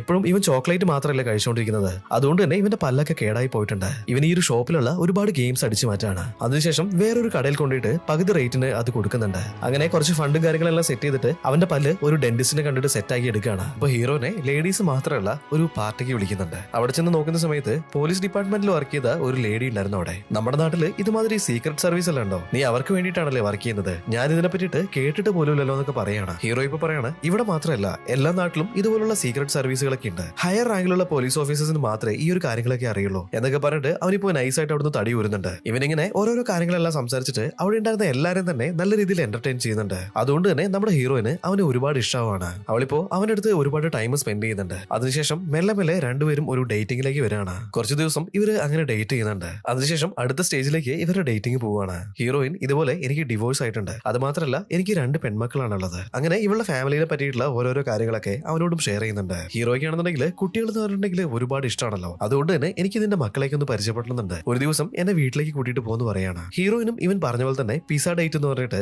അതിന് വേണ്ടിയിട്ടുള്ള അറേഞ്ച്മെന്റ് ഒക്കെ ചെയ്യാണ്. ഹീറോയിന് 2 പെൺകുട്ടികളാണെന്ന് പറഞ്ഞല്ലോ. അതിൽ ഇളയാളുടെ പേര് ഡി എന്നാണ്, മൂത്ത ആളുടെ പേര് ലിൻസി. ചർച്ചിൽ വെച്ചിട്ടാണ് ഞാൻ ഇവനെ പരിചയപ്പെട്ടിട്ടുള്ളത്. ഇപ്പോ ഇവൻ എന്റെ ക്ലോസ് ഫ്രണ്ടാന്നൊക്കെ പറഞ്ഞിട്ട് നമ്മുടെ ഹീറോയെ അവർക്ക് പരിചയപ്പെടുത്തി കൊടുക്കുന്നുണ്ട്. ഹീറോ വീട്ടിലേക്ക് വന്ന സമയത്ത് തന്നെ അവൾക്ക് ഫേവറേറ്റ് ആയിട്ടുള്ള ഒരു ടോയ് കൊടുക്കുകയാണ്. അത് മാത്രമല്ല ഒരുപാട് ചോക്ലേറ്റും അവൻ കൊണ്ടുവന്നിട്ടുണ്ടായിരുന്നു. ഇത് കണ്ടുകഴിഞ്ഞപ്പോ അവൾക്ക് ഒരുപാട് സന്തോഷമാവാണ്. പിന്നെ ഓരോരോ കാര്യങ്ങളൊക്കെ പറഞ്ഞിട്ട് ഡീനെ അവൻ കയ്യിലെടുക്കുന്നുണ്ട്. അവളിപ്പോ ഓടി വന്നിട്ട് നമ്മുടെ ഹീറോനെ ഹഗ് ചെയ്യാണ്. ഹീറോ ലിൻസിക്കും ഗിഫ്റ്റ് കൊണ്ടുവന്നിട്ടുണ്ടായിരുന്നു. എന്നാൽ ലിൻസിക്ക് ഹീറോനെ അത്ര പിടിച്ചിട്ടുണ്ടായിരുന്നില്ല. അവളിപ്പോ അവളുടെ റൂമിലേക്ക് ഓടിപ്പോയിട്ട് വാതിൽ അടയ്ക്കുന്നുണ്ട്. ഹീറോ അതൊന്നും വലിയ കാര്യമാക്കി എടുക്കുന്നുണ്ടായിരുന്നില്ല. അന്ന് മുഴുവനും ഡിയോ ആയിട്ട് ഒരുപാട് ഫ്രണ്ട്ഷിപ്പ് ഉണ്ടാക്കി എടുക്കുന്നുണ്ട്. ഇവളിങ്ങനെ ക്ലോസ് ആയിട്ട് പെരുമാറുന്ന കണ്ടുകഴിഞ്ഞപ്പോ അവന് പുതിയതായിട്ടൊരു ഫാമിലി കിട്ടിയെന്നൊക്കെയാണ് അവന് തോന്നുന്നത്. കുറച്ചു നേരം ഹീറോയിന്റെ കൂടിയും ടൈം സ്പെൻഡ് ചെയ്തിട്ട് അവൻ അവിടെ നിന്ന് പോവുകയാണ്. ഇപ്പൊ ഹീറോയിനും അവരുടെ ഡേറ്റ് നല്ല രീതിയിൽ മുന്നോട്ടേക്ക് കൊണ്ടുപോകുന്നുണ്ട്. ഇവരുടെ ചർച്ചിൽ നടക്കുന്ന ഒരു പരിപാടി പോലും മിസ് ചെയ്യാതെ എല്ലാം തന്നെ നമ്മുടെ ഹീറോ അറ്റൻഡ് ചെയ്യുന്നുണ്ട്. അതുപോലെ തന്നെ നമ്മുടെ ഹീറോയിന്റെ ഫാമിലിന്റെ കൂടെ മെർജ് ആവാനായിട്ട് അവൻ ഒരുപാട് ട്രൈ ചെയ്യാണ്. ലീന്റെ കൂടെ അവൻ ഇപ്പൊ തന്നെ ഒരുപാട് ക്ലോസ് ആയിട്ടുണ്ട്. എന്നാൽ ലിൻസി ആണെന്നുണ്ടെങ്കിൽ അവനെ ഒട്ടും അംഗീകരിക്കുന്നുണ്ടായിരുന്നില്ല.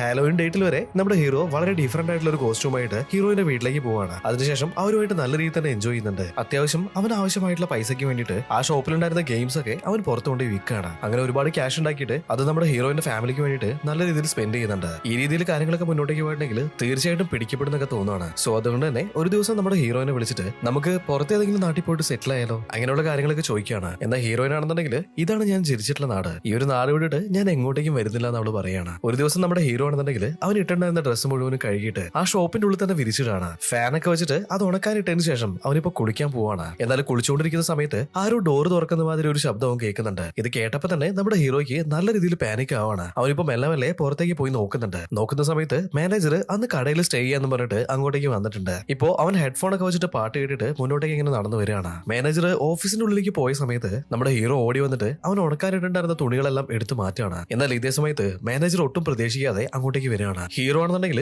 നേക്കഡ് ആയിട്ട് ആ ഒരു തുണിയൊക്കെ അവിടെ നിന്ന് എടുത്ത് മാറ്റുന്നത് അയാൾ കാണുകയാണ്. ഇത് കണ്ട് പേടിച്ചിട്ട് അയ്യോ അമ്മയെന്ന് പറഞ്ഞിട്ട് അയാൾ അവിടുന്ന് ഓടുന്നുണ്ട്. ഹീറോ നേരെ ഓടിപ്പോയിട്ട് ബാക്കിലത്തെ ഡോർ തുറന്നിട്ട് അവിടുന്ന് എസ്കേപ്പ് ആവുന്ന രീതിയിൽ ആ ഒരു ഡോർ തുറക്കുകയാണ്. ഇപ്പൊ അലാറം എല്ലാം അടിക്കുന്നുണ്ട്. അതിനുശേഷം അവൻ ഓടി വന്നിട്ട് പഴയ സ്ഥലത്ത് തന്നെ സെറ്റിൽ ആവാണ്. ഇതേ സമയത്ത് തന്നെ മാനേജർ പോലീസിനെ വിളിച്ചിട്ടുണ്ടായിരുന്നു. പോലീസുകാരാണെന്നുണ്ടെങ്കിൽ ഈ ഷോപ്പിലേക്ക് വന്നിട്ട് മുക്കും മൂലയും തെരഞ്ഞുകൊണ്ടിരിക്കുകയാണ്. എന്നാൽ എത്ര തെരഞ്ഞിട്ടും നമ്മുടെ ഹീറോ ഉള്ള സ്ഥലം മാത്രം അവർക്ക് കണ്ടുപിടിക്കാനായിട്ട് സാധിച്ചിട്ടില്ല. ഹീറോ അവിടെ നടക്കുന്ന എല്ലാ കാര്യങ്ങളും തന്നെ ഇവൻ വെച്ചിട്ടുള്ള CCTV വഴി കാണുന്നുണ്ടായിരുന്നു. പോലീസുകാര് CCTV റൂമിലേക്ക് വന്നിട്ട് ആ ഒരു മൊത്തം ഫുട്ടേജും ചെക്ക് ചെയ്ത് നോക്കുന്നുണ്ട്. നോക്കുമ്പോൾ CCTVന്റെ റെക്കോർഡിംഗ് ഓഫ് ആണ്. അതുകൊണ്ട് തന്നെ നമ്മുടെ ഹീറോയിനെ അവർക്ക് അവിടുന്ന് കണ്ടുപിടിക്കാനായിട്ട് സാധിക്കുന്നുണ്ടായിരുന്നില്ല. മാനേജർ പറയാണ് റീസെന്റ് ആയിട്ട് ഇവിടുന്ന് ഒരുപാട് ഗെയിംസ് കളവ് പോയിട്ടുണ്ട്. എന്നാൽ ഇത് ആരാ ചെയ്തെന്നുള്ളത് ഞങ്ങൾക്ക് ഇതുവരെ കണ്ടുപിടിക്കാനായിട്ട് സാധിച്ചിട്ടില്ല. ഈ ഒരു കാര്യങ്ങളെല്ലാം തന്നെ വലിയ ന്യൂസ് ആയിട്ടുണ്ടായിരുന്നു. എന്നാൽ നമ്മുടെ ഹീറോ ആണെന്നുണ്ടെങ്കിൽ ഇതൊന്നും വലിയ കാര്യമായിട്ട് എടുക്കുന്നില്ല. അവൻ എപ്പോഴും പോലെ തന്നെ ഹീറോയിന്റെ കൂടെ ഡേറ്റ് ചെയ്യാണ്. സ്ഥിരമായിട്ട് ചെയ്യുന്നത് പോലെ തന്നെ ചർച്ചിലേക്കൊക്കെ പോകുന്നുണ്ട്. ഇപ്പൊ ആ ഒരു ചർച്ചില് താങ്ക്സ് ഗിവിംഗ് ആയിട്ടുണ്ട്. ഈ ഒരു പാർട്ടിയിലേക്ക് എല്ലാവരുടെയും ഫാമിലിനെ വിളിച്ചിട്ടുണ്ട്. അവിടെ വെച്ചിട്ട് എല്ലാവരും സംസാരിക്കുന്നത് ഹീറോയിന്റെ കടയിൽ നടന്നിട്ടുള്ള ആ ഒരു മോഷണത്തിനെ പറ്റിയിട്ടാണ്. നീ അവിടെ വർക്ക് ചെയ്യുന്നത് അത്ര സേഫ് ആണെന്നൊന്നും ഞങ്ങൾക്ക് തോന്നുന്നില്ല. പെട്ടെന്ന് തന്നെ അവിടുന്ന് മാറിക്കോളാൻ പറയാണ്. ഇപ്പൊ ഹീറോയിൻ എന്താ പറയുന്നതെന്ന് വെച്ചിട്ടുണ്ടെങ്കിൽ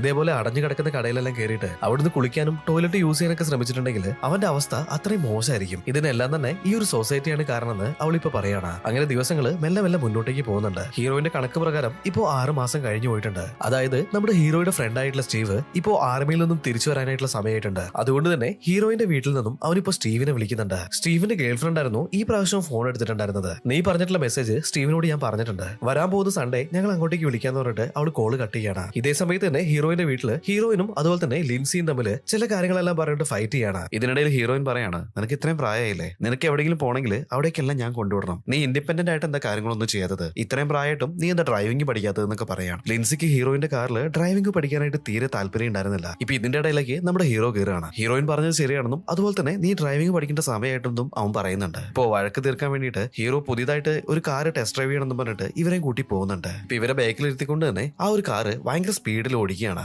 ഇവരിങ്ങനെ ഫാസ്റ്റ് ആയിട്ട് കാർ ഓടിക്കുന്നത് കണ്ടുകഴിഞ്ഞപ്പോ ലിൻസിക്കും എന്തോ ഒരു ഇഷ്ടമൊക്കെ തോന്നുന്നുണ്ട്. ഇപ്പൊ ഒരു സ്ഥലത്ത് നിർത്തിയിട്ട് ഇനി അങ്ങോട്ട് നീയാണ് ഡ്രൈവ് ചെയ്യേണ്ടതെന്ന് പറയാണ്. ഒരു കിടിലൻ പുതിയ കാറും അതുപോലെ തന്നെ ഇവൻ ഇത്ര സ്പീഡിൽ ഇങ്ങനെ ഓടിക്കുന്നത് കഴിഞ്ഞപ്പോ ലിൻസിക്ക് കാർ ഓടിക്കാനൊക്കെ തോന്നുന്നുണ്ട്. അതുകൊണ്ട് തന്നെ അവള് ഫ്രണ്ട് സീറ്റിൽ വന്നിരുന്നിട്ട് ഹീറോ പറയുന്നത് പോലെ ആ ഒരു കാർ ഓടിക്കാൻ പഠിക്കുകയാണ്. അങ്ങനെ ഒരു വിധത്തില് നമ്മുടെ ലിൻസിക്കും ഇപ്പോ ഹീറോയിന് ഇഷ്ടമായിട്ടുണ്ട്. ഇപ്പൊ സ്റ്റീവ് പറഞ്ഞിട്ടുള്ള ആ ഒരു സൺഡേ എത്തിയിട്ടുണ്ട്. അവനെ കാണാനായിട്ട് നമ്മുടെ ഹീറോ ചെല്ലുകയാണ്. സ്റ്റീവ് ഇപ്പൊ ഹീറോയിനോട് ചോദിക്കുന്നുണ്ട്, നിനക്ക് ആരുമായിട്ടും കോൺടാക്ട് ഒന്നുമില്ലല്ലോ, നീ സേഫ് ആയിട്ട് തന്നെയല്ലേ ഉള്ളത്? ഹീറോ പറയാണ്, ഞാൻ ആരുമായിട്ടും കോൺടാക്ട് ഒന്നുമില്ല, ഒരു ഷോപ്പിന്റെ ഉള്ളിലാണ് ഞാൻ ജീവിക്കുന്നത്, അതുകൊണ്ട് തന്നെ ആർക്കും എന്നെ തിരിച്ചറിയാനായിട്ട് സാധിച്ചിട്ടില്ല എന്നൊക്കെ പറയാണ്. ഇപ്പൊ ഓക്കെ എന്ന് പറഞ്ഞിട്ട് സ്റ്റീവും അവന്റെ ഗേൾ ഫ്രണ്ടും കൂടിയിട്ട് ഇതേമാതിരി ഒരു വിഗ് ഒക്കെ വെച്ചിട്ട് അവന് വേണ്ടിയിട്ട് ഒരു ഫേക്ക് ആയിട്ടുള്ള പാസ്പോർട്ട് ഉണ്ടാക്കുകയാണ്. വെറും പാസ്പോർട്ട് മാത്രമല്ല, ഇവനൊരു ബാക്ക് സ്റ്റോറി വേണമല്ലോ. ഈ ഒരു കാര്യങ്ങൾക്ക് എല്ലാം ചേർത്തിട്ട് $50,000 വേണമെന്ന് പറയാണ് സ്റ്റീവ്. ഹീറോയും ഇപ്പൊ ഓക്കെ എന്ന് പറഞ്ഞ് അവിടുന്ന് പോരുന്നുണ്ട്. അവൻ നേരെ പോയത് ഇവൻ ഗെയിംസ് എല്ലാം വിറ്റിട്ട് പൈസ ഉണ്ടാക്കുന്ന ആ ഒരു ഷോപ്പില്ലേ, ആ ഒരു ഷോപ്പിലേക്കാണ്. ആ ഷോപ്പിന്റെ റൂഫ് തകർത്തിട്ട് ഉള്ളിൽ കയറിയിട്ട് കിട്ടുന്ന ക്യാഷ് കൊടുത്ത് അവിടുന്ന് രക്ഷപ്പെടാന്നായിരുന്നു പ്ലാൻ ചെയ്തിട്ടുണ്ടായിരുന്നത്. എന്നാൽ റൂഫ് തകർത്ത സമയത്ത് ചെറുതായിട്ട് പ്ലാൻ ഒന്ന് മാറിപ്പോയിട്ടുണ്ട്. തൊട്ടടുത്തുണ്ടായിരുന്ന ഒരു സ്പായിലേക്കാണ് ഇവൻ വന്ന് ഇറങ്ങുന്നത്. ഹീറോയ്ക്ക് ഇപ്പോ നല്ല രീതിയിൽ ടെൻഷൻ ആവുന്നുണ്ട്.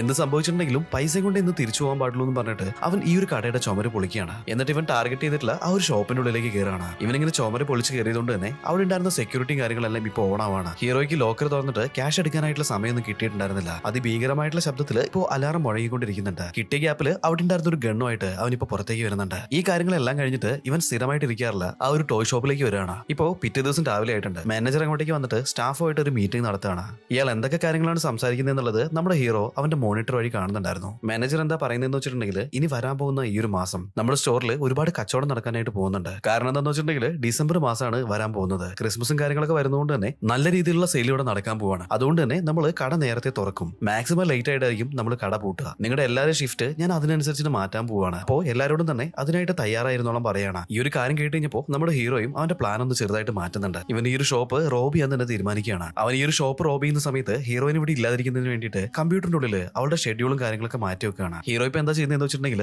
ഒരു വലിയ ക്രിസ്മസ് ട്രീ ആയിട്ട് ഇവരുടെ വീട്ടിലേക്ക് വരുന്നുണ്ട്. എന്നിട്ട് ഇവരുടെ വീട് മുഴുവനും അലങ്കരിച്ച് വെക്കുകയാണ്. അതുപോലെ തന്നെ ക്രിസ്മസിന്റെ ഡേറ്റിൽ ചർച്ച് സർവീസിലേക്കെല്ലാം പോകുന്നുണ്ട്. ഈ ഒരു സമയത്ത് ഹീറോയിനെ കാണുമ്പോൾ അവന് കരച്ചിലാണ് വരുന്നത്. കാരണം എന്താണെന്ന് വെച്ചിട്ടുണ്ടെങ്കിൽ ഇത്രയും പൈസയും കൊടുത്തിട്ട് അവൻ അവന്റെ ഐഡന്റിറ്റി മുഴുവനായിട്ട് മാറ്റി ഇവിടുന്ന് പോവാൻ നിൽക്കുകയാണല്ലോ. എന്നാൽ ഇവരെ വിട്ടുപോകാനായിട്ട് അവന് തീരെ താല്പര്യം ഉണ്ടായിരുന്നില്ല. ഈ ഒരു കാര്യമൊക്കെ ആലോചിച്ചിട്ട് അവൻ നല്ല രീതിയിൽ വിഷമിക്കുകയാണ്. ഇപ്പൊ പിറ്റേ ദിവസം രാവിലെ ആയിട്ടുണ്ട്. ഇവനിവിടെ ഇന്നാണ് റോബറി നടത്താൻ പോകുന്നത്. ഹീറോ ഗണ്ണൊക്കെ ആയിട്ട് ഉള്ളിലേക്ക് വരുന്നുണ്ട്. ഞാൻ പറയുന്നത് മര്യാദയ്ക്ക് കേട്ടോ, അല്ലാന്നുണ്ടെങ്കിൽ തീർച്ചയായിട്ടും എല്ലാവരും ഞാൻ കൊല്ലുന്നു തന്നെ പറയാണ്. ഗണ്ണ് കാണിച്ചിട്ട് അവിടെ ഉണ്ടായിരുന്ന ആൾക്കാരെ മുഴുവനും പേടിപ്പിക്കുകയാണ്. എന്നാൽ കഴിഞ്ഞ പ്രാവശ്യം ഇതുപോലുള്ള പ്രശ്നങ്ങളൊക്കെ ഇവിടെ ഉണ്ടായതുകൊണ്ട് തന്നെ ഈ ഒരു കടയിലേക്ക് ഒരു സെക്യൂരിറ്റിനെ അപ്പോയിന്റ് ചെയ്തിട്ടുണ്ടായിരുന്നു. അവൻ മെല്ലെ ഗണ്ണ് എടുക്കാനായിട്ട് നോക്കുകയാണ്. ഹീറോന്റെ മുഖത്തേക്ക് ഒന്ന് കൊടുത്തിട്ട് അവനെ ബോധം കെടുത്തി അവിടെ ഇടുന്നുണ്ട്. അതിനുശേഷം അവിടെ ജോലി ചെയ്തുകൊണ്ടിരിക്കുന്ന എല്ലാ എംപ്ലോയീസിനെയും കെട്ടിയിടുകയാണ്. മാനേജറിനെ മാത്രം ഇപ്പോ ലോക്കർ റൂമിലേക്ക് കൂട്ടിയിട്ട് പോകുന്നുണ്ട്. എന്നിട്ട് അവനോട് ലോക്കർ ഓപ്പൺ ചെയ്യാനായിട്ട് പറയാണ്. മാനേജറും ഇപ്പോ ലോക്കർ ഓപ്പൺ ചെയ്യുന്നുണ്ട്. എപ്പോഴും സെക്യൂരിറ്റി പർപ്പസിന് വേണ്ടിയിട്ട് ഒരു നോട്ട് കെട്ടിന്റെ ഉള്ളിൽ ഇങ്ക് ബോംബ് സെറ്റ് ചെയ്ത് വെക്കാറുണ്ടായിരുന്നു. ഹീറോയ്ക്ക് ഈ ഒരു കാര്യം നേരത്തെ തന്നെ അറിയായിരുന്നു. അതുകൊണ്ട് തന്നെ ആ ഒരു ഇങ്ക് ബോംബ് മാനേജറിന്റെ മുഖത്തേക്ക് തന്നെ ആക്കുകയാണ്. അതിനുശേഷം മൊത്തം പണമായിട്ട് അവിടുന്ന് പുറത്തേക്ക് പോകാൻ തുടങ്ങുകയാണ്. എന്നാൽ ഹീറോ ഒരുത്തനെ അടിച്ച് ബോധം കെടുത്തിട്ടുണ്ടായിരുന്നില്ലേ, അവന്റെ വായിൽ നിന്നും ഇപ്പോ നല്ല രീതിയിൽ ബ്ലഡ് വരാണ്. അവൻ നേരെ 911 വിളിച്ച് കാര്യം പറയാണ്. ഈ ഒരു കാര്യങ്ങളൊക്കെ കഴിഞ്ഞിട്ട് അവിടുന്ന് പോവാന്ന് വിചാരിച്ച് നിൽക്കുന്ന സമയത്ത് ഹീറോയിൻ പുറകിൽ നിൽക്കുന്നുണ്ടായിരുന്നു. ഇതിനുശേഷമാണ് ഹീറോയിന്റെ ഷിഫ്റ്റ് തുടങ്ങാൻ പോകുന്നത്. അതിനു വേണ്ടിയിട്ടാണ് ഇപ്പോ അവൾ അവിടേക്ക് വന്നിട്ടുള്ളത്. ഹീറോയിനെ കാണുന്ന സമയത്ത് തന്നെ നല്ല രീതിയിൽ ഷോക്ക് ആവുന്നുണ്ട്. ഹീറോയിൻ ഇപ്പോ അവിടുന്ന് ഓടുകയാണ്. ഹീറോയും പോലീസ് വരുന്നതിന് മുന്നേ തന്നെ അവിടുന്ന് എസ്കേപ്പ് ആവുന്നുണ്ട്. ഇപ്പൊ പോലീസുകാരെല്ലാരും ഈ ഒരു സംഭവം നടന്ന സ്ഥലത്തേക്ക് വരുന്നുണ്ട്. ആ ഒരു സെക്യൂരിറ്റിക്ക് പ്രത്യേകിച്ച് ഒന്നും സംഭവിച്ചിട്ടുണ്ടായിരുന്നില്ല. അവനിപ്പോ ആംബുലൻസ് കയറ്റിയിട്ട് പുറത്തേക്ക് വിടുന്നുണ്ട്. അത് മാത്രമല്ല പോലീസുകാർ ഈ ഒരു സമയത്ത് കട മുഴുവനായിട്ടും നല്ല രീതിയിൽ തന്നെ ചെക്ക് ചെയ്യുന്നുണ്ടായിരുന്നു. ആ ഒരു സൈക്കിൾ വെച്ചിട്ടുള്ള സ്ഥലത്തിന്റെ തൊട്ട് ബാക്കിലായിട്ട് ചെറിയ സ്പേസ് സെറ്റ് ചെയ്തിട്ട് അവനവിടെ താമസിച്ചിട്ടുണ്ടായിരുന്നില്ലേ, ആ ഒരു ഭാഗമൊക്കെ പോലീസുകാർ ഇപ്പൊ കണ്ടുപിടിക്കുന്നുണ്ട്. ഹീറോയിനെ അടക്കം മുഴുവൻ ആൾക്കാരെയും അവിടേക്ക് പോലീസുകാർ വിളിച്ചു വരുത്തിയിട്ട് ചോദ്യം ചെയ്യുന്നുണ്ട്. ഹീറോയിനാണെന്നുണ്ടെങ്കിൽ ഇപ്പൊ ഭയങ്കരമായിട്ട് കരയുന്നുണ്ട്. അയാൾ അയാൾ മാസ്ക് ഇട്ടിട്ടുണ്ടായിരുന്നു, അതുകൊണ്ട് ആരാന്ന് എനിക്ക് മനസ്സിലായിട്ടില്ല എന്നൊക്കെ പറയാണ്. ഹീറോ ഇപ്പൊ നേരെ സ്റ്റീവിന്റെ അടുത്തേക്കാണ് വന്നത്. കയ്യിലുണ്ടായിരുന്ന പൈസ മുഴുവനും കൊടുത്തിട്ട് എല്ലാ ഫേക്ക് ഡോക്യുമെന്റ്സും ഇപ്പൊ സെറ്റ് ചെയ്തെടുത്തിട്ടുണ്ട്. അടുത്ത ദിവസം ഫേക്ക് ഐഡന്റിറ്റിയിൽ ഈ ഒരു സിറ്റിയിൽ നിന്നും ഇവൻ പുറത്തേക്ക് പോവാണ്. സ്റ്റീവൻ ന്യൂസ് കണ്ടിട്ട് ഒരു ടോയ് ഷോപ്പിൽ ആരോ റോബറി നടത്തിയിട്ടുണ്ട്, അത് നീയാണോ? എനിക്ക് അതിനെ പറ്റിയിട്ടൊന്നും അറിയില്ല, അത് ഞാനൊന്നും അല്ലെന്നൊക്കെ നമ്മുടെ ഹീറോ ഇപ്പൊ പറയുന്നുണ്ട്. സ്റ്റീവിന്റെ ഗേൾ ഫ്രണ്ട് ഇപ്പോ അവന് വിഗും കാര്യങ്ങളൊക്കെ സെറ്റ് ചെയ്ത് കൊടുക്കുകയാണ്. സ്റ്റീവ് ഇപ്പൊ അവനോട് ചോദിക്കുന്നുണ്ട്, നിന്നെ പറ്റിയിട്ടുള്ള റെക്കോർഡോ കാര്യങ്ങളോ എന്തെങ്കിലും എവിടെയെങ്കിലും ഉണ്ടെങ്കിൽ അത് മുഴുവനായിട്ട് നശിപ്പിച്ചിട്ട് വേണം നീ ഇവിടുന്ന് പോകാനായിട്ട്, അല്ലാന്നുണ്ടെങ്കിൽ തീർച്ചയായിട്ടും പണി വാളെന്ന് പറയാണ്. ഹീറോ അവന്റെ പല്ല് പറിക്കാനായിട്ട് ഒരു ഹോസ്പിറ്റലിലേക്ക് പോയിട്ടുണ്ടായിരുന്നില്ലേ, അവിടെ പോയിട്ട് ഇവനെ പറ്റിയിട്ടുള്ള എല്ലാ റെക്കോർഡ്സും തന്നെ നശിപ്പിക്കുന്നുണ്ട്. ഇപ്പൊ പിറ്റേ ദിവസം രാവിലെ ആയിട്ടുണ്ട്. ഹീറോ ഇപ്പോ അവന്റെ ഫേക്ക് പാസ്പോർട്ടുമായിട്ട് വേറൊരു നാട്ടിലേക്ക് പോകാൻ വേണ്ടിയിട്ട് ഇപ്പോ എയർപോർട്ടിലേക്ക് പോവാണ്. ഇതിനിടയിൽ ഹീറോയിൻ അവനെ വിളിക്കുന്നുണ്ട്. ഈ ഒരു കോള് വന്ന സമയത്ത് തന്നെ എടുക്കണോ വേണ്ടെന്ന് അവനിപ്പോ കുറെ നേരം ആലോചിക്കുകയാണ്. എന്നാൽ ആ ഒരു കോള് എടുക്കാതിരിക്കാനായിട്ട് അവന് പറ്റുന്നുണ്ടായിരുന്നില്ല. ഇപ്പൊ കാറും എല്ലാം സൈഡിലേക്ക് നിർത്തിയിട്ട് ആ ഒരു കോൾ അവൻ എടുക്കുകയാണ്. ഫോൺ എടുത്ത വഴിക്ക് തന്നെ ഡി നിന്നെ കാണണമെന്ന് പറഞ്ഞിട്ട് ഇപ്പൊ വാശി പിടിക്കുന്നുണ്ട്. ബ്രേക്ക്ഫാസ്റ്റ് കഴിക്കാനായിട്ട് നീ ഇന്ന് വീട്ടിലേക്ക് വരുമെന്നൊക്കെ ചോദിക്കുകയാണ്. ഹീറോ ആണെന്നുണ്ടെങ്കിൽ ഞാനൊരു ഇമ്പോർട്ടന്റ് ആയിട്ടുള്ള കാര്യത്തിന് പുറത്തേക്ക് പോവാണെന്നൊക്കെ പറയുന്നുണ്ട്. എന്നാൽ ഡീനെ കാണാനായിട്ട് അവസാനമായിട്ട് ഹീറോയിന്റെ വീട്ടിലേക്ക് പോയിട്ട് വരാന്ന് അവനിപ്പോ തീരുമാനിക്കുകയാണ്. ഇപ്പൊ ഡീക്കും ലിൻസിക്കും ഒരുപാട് ഗിഫ്റ്റ് ഒക്കെ ആയിട്ട് ഹീറോ നേരെ ഹീറോയിന്റെ വീട്ടിലേക്ക് പോകുന്നുണ്ട്. എന്നാൽ ഇവൻ അവിടെ ചെന്ന് കയറിയ സമയത്ത് തന്നെ അവിടേക്ക് പോലീസുകാർ എത്തിയിട്ടുണ്ടായിരുന്നു. ഇതെല്ലാം തന്നെ ഒരു പ്ലാനിംഗ് ആയിരുന്നു. അവിടെ തൊട്ടടുത്ത് തന്നെ ഒരു പോലീസുകാരിൽ നമ്മുടെ ഹീറോയിൻ ഇരിക്കുന്നുണ്ടായിരുന്നു. അവളിപ്പോ ഭയങ്കരമായിട്ട് കരയാണ്. ആക്ച്വലി ഹീറോയിനാണ് പോലീസുകാരുടെ അടുത്ത് ഇവന്റെ കാര്യം പറഞ്ഞിട്ടുള്ളത്. അവൻ 911ലേക്ക് വിളിച്ചിട്ടുണ്ടായിരുന്നില്ലേ, ആ ഒരു സമയത്ത് ഹീറോയിൻ ഹീറോയുടെ വോയിസ് കേട്ടിട്ടുണ്ടായിരുന്നു. അങ്ങനെയാണ് അത് ഹീറോ എന്നുള്ളത് അവൾക്ക് മനസ്സിലായിട്ടുള്ളത്. ഇപ്പൊ നമ്മുടെ ഹീറോനെ വീണ്ടും ജയിലിന്റെ ഉള്ളിലേക്ക് കൊണ്ടാക്കുകയാണ്. ഈ ഒരു സമയത്ത് 52 വർഷമാണ് അവന് ശിക്ഷ കിട്ടിയിട്ടുള്ളത്. ഹീറോയിന്റെ കയ്യിൽ ഒരു കീറിയ ഫോട്ടോ ഉണ്ടായിരുന്നില്ലേ, ആ ഒരു ഫോട്ടോയിൽ ഹീറോയിന്റെ ഫാമിലി ഫോട്ടോയും അവൻ സെറ്റ് ചെയ്ത് വെക്കുകയാണ്. ഇവൻ ചെയ്തതെല്ലാം തെറ്റായിരുന്നു എന്ന് അവന് മനസ്സിലാവുന്നുണ്ട്. ഹീറോയിന്റെ ശിക്ഷ കാലാവധി അത് മനസ്സുകൊണ്ട് തന്നെ അവൻ സ്വീകരിക്കുന്നുണ്ട്. കുറെ നാളുകൾക്ക് ശേഷം ഹീറോയിൻ നമ്മുടെ ഹീറോനെ കാണാനായിട്ട് ഇപ്പൊ ജയിലിലേക്ക് വന്നിട്ടുണ്ട്. ഞാൻ ചെയ്തതെല്ലാം വലിയ തെറ്റായിരുന്നു. ഹീറോ ഇപ്പോ ഹീറോയിന്റെ അടുത്ത് സോറി പറയുന്നുണ്ട്. നിന്നെ പോലീസുകാർ പിടിക്കാനായിട്ടുള്ള കാരണം ഞാനാണ്, അതുകൊണ്ട് തന്നെ ഞാനല്ല നിന്നോട് സോറി ചോദിക്കേണ്ടത് എന്നിപ്പോ ഹീറോയിൻ ചോദിക്കുകയാണ്. ഇപ്പൊ രണ്ടുപേരും തമ്മിൽ ഹഗ് ചെയ്യുന്നുണ്ട്. ഇങ്ങനെ ഒരു ഇമോഷണൽ ആയിട്ടുള്ള സീനും കാണിച്ചിട്ട് സിനിമ ഇവിടെ വെച്ചിട്ട് കഴിയാണ്. ഈ ഒരു സിനിമ റിയൽ ആയിട്ടുള്ള സംഭവത്തിനെ ബേസ് ചെയ്തിട്ട് എടുത്താന്ന് ഞാൻ പറഞ്ഞിട്ടുണ്ടായിരുന്നില്ലേ, ഇയാളാണ് റിയൽ ആയിട്ടുള്ള ജെഫ്രി. എങ്ങനെയുണ്ട് ഗൈസ്, നിങ്ങൾക്ക് ഇഷ്ടമായോ? ഇഷ്ടമായിരുന്നെങ്കിൽ തീർച്ചയായിട്ടും വീഡിയോ ഒന്ന് ലൈക്ക് ചെയ്ത് നോക്കണേ. അതുപോലെ തന്നെ നിങ്ങളുടെ അഭിപ്രായങ്ങൾ ഒന്ന് കമന്റ് ചെയ്ത് നോക്കാനും മറക്കണ്ട. അപ്പോൾ പുതിയൊരു വീഡിയോ കാണുന്നത് വരെ ബൈ ബൈ.